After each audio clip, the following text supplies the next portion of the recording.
Everybody knows this story. Water into wine. Jesus' first miracle. Sunday school classic. But here's a question that changes everything once you see it.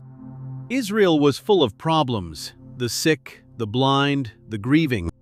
So why did the Son of God choose to start with a drink shortage at a party? It feels too small, too ordinary, almost random. Unless it wasn't. Unless everything in that room was pointing at something much bigger than wine. Here's the clue. John doesn't even call it a miracle. He calls it a sign.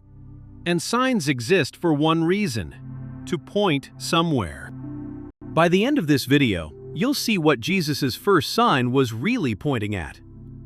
And you'll see why it speaks straight to the place in your life where the joy ran out. Because that's what this story is actually about. What Jesus does when it runs out.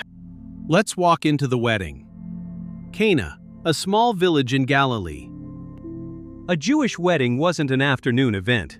It was days of feasting, sometimes a full week. And in that world, hospitality wasn't a nicety. It was honor itself. Then John drops the line every host dreads. They have no wine. Now hear what that actually meant. This wasn't an inconvenience. It was a public disgrace, the kind a family carried for years. So look at the first crisis Jesus ever touched. It wasn't a storm. It wasn't a demon. It was a family about to be humiliated in front of their whole village. Sit with that. The first thing the Son of God rescued was somebody's dignity. And here's the detail that gets me. Almost nobody at the party ever knew. No announcement, no stage. The rescue happened in the back room. That tells you something about how God still works. Some of His biggest rescues in your life are the disasters that never happened. Then Mary steps in. She doesn't panic. She doesn't organize the guests. She walks straight to Jesus. And she leaves us one of the wisest sentences in the whole gospel. Do whatever He tells you. 5 words. That's an entire theology. She didn't know what He would do. She just knew who He was. Now watch the servants, because this is where it gets personal. Jesus points at 6 stone jars, the ones used for ceremonial washing. Fill the jars with water. And John notes they filled them to the brim. No explanation, no preview, just water carried in obedience.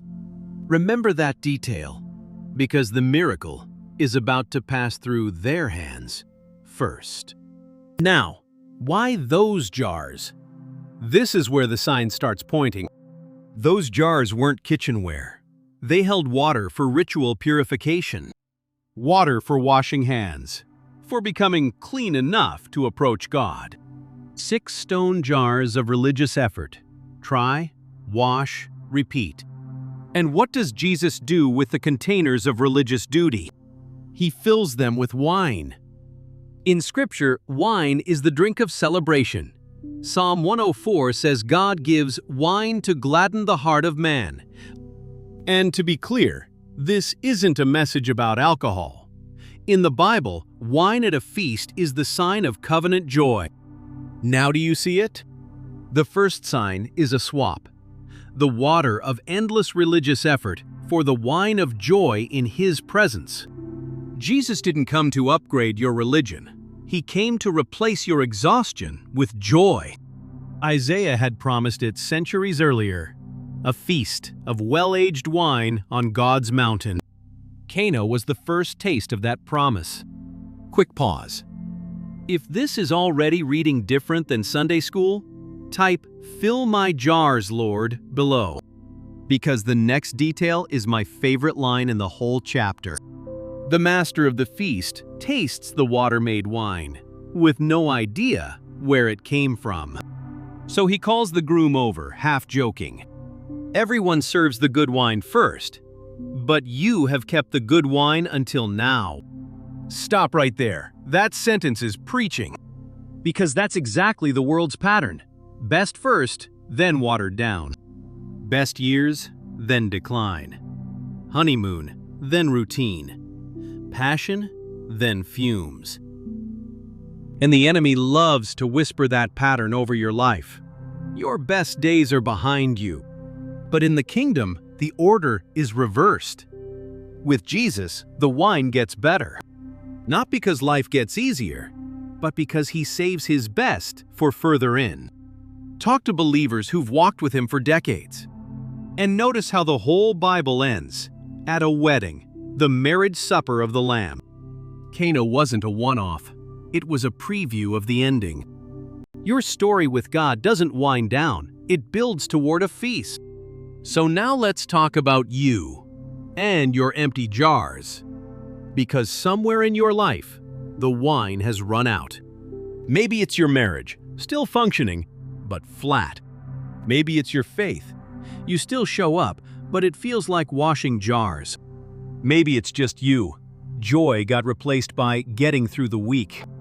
Then hear this. Running out is not the end of your story. At Cana, running out is where the miracle started. But notice what Jesus asks for first. Not wine, water. He asks for what you actually have, the plain, ordinary thing. Your unimpressive prayers, your tired obedience, your showing up when you feel nothing.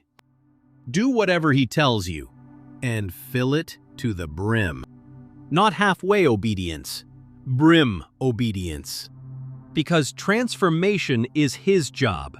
Delivery is yours. And here's the quiet promise tucked into this chapter. Of everyone at that party, it was the servants who carried the water who knew where the wine came from. The guests got wine. The obedient got the front row. Obedience in small things gives you a front row seat to what God is doing. So what was the first miracle really about? It was Jesus announcing, quietly at a village party, everything he came to do.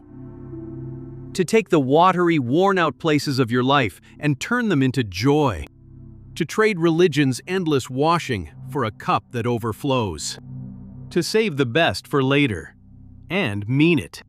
John says it plainly. This sign manifested his glory, and his disciples believed in him. That's the chain. He reveals glory. We respond with faith.